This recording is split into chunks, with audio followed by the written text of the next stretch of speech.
Let's start the exercise on page number 173. Let us take up the question 1.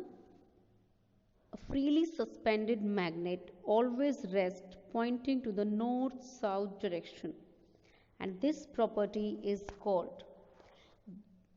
We have done activity also regarding this, how to see. So when we make a magnet rest, when we make a magnet freely suspended, it always rests pointing towards the north-south direction, and this property is called.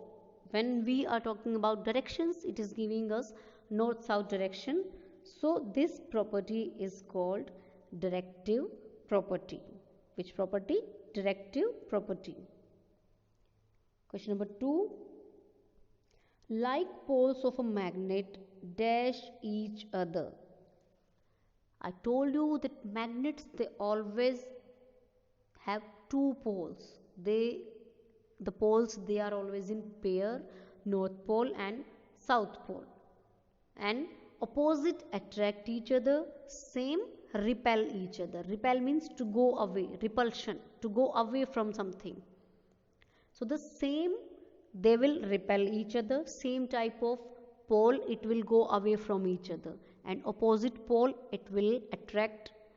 So north will go away from north pole and south will go away from south pole, but north will be attracted towards south and south will be attracted towards north.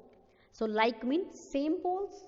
So like poles of a magnet, they repel each other, means they go away from each other.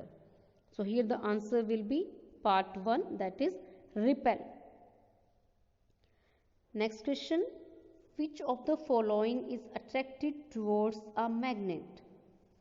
So what will be attracted towards a magnet? We have studied, we have different types of objects in our surroundings, and we have categorized them into different types on the basis whether they attract with a magnet or not. So if a magnet is able to attract some substance, the substance that is attracted towards a magnet, it is called the magnetic substance.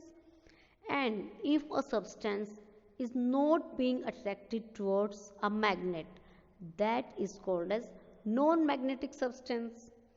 So here he is asking which of the following is attracted towards a magnet, means which out of these is a magnetic material. We have to identify the magnetic material. So here iron is a magnetic material, cobalt is a magnetic material, then both of these or none of these. So we will tick on both of these. So dear students, while attempting such questions, we have to see the options very carefully.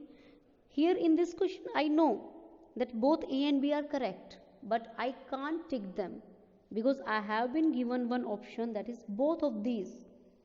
So that option is serving my purpose. It is giving me both the right answers. If I tick on iron or if I tick on cobalt, that will be wrong. Though my answer is correct, but the answer here will be considered wrong because I have been given this option, both of these, that both of these are correct. So in such questions, you will always go with the option both of these, because we have to tick only one option. When we are attempting multiple choice questions, then we have to attempt only one option. We can tick only one part. We can't tick 2 or 3 parts. So you will not tick on both iron or cobalt, but you will go with the part C, that is both of these. In the same way, if you find that the options in some questions, we may get some options which are all wrong options. So in those questions also, when you are given the option none of these, you will go with none of these.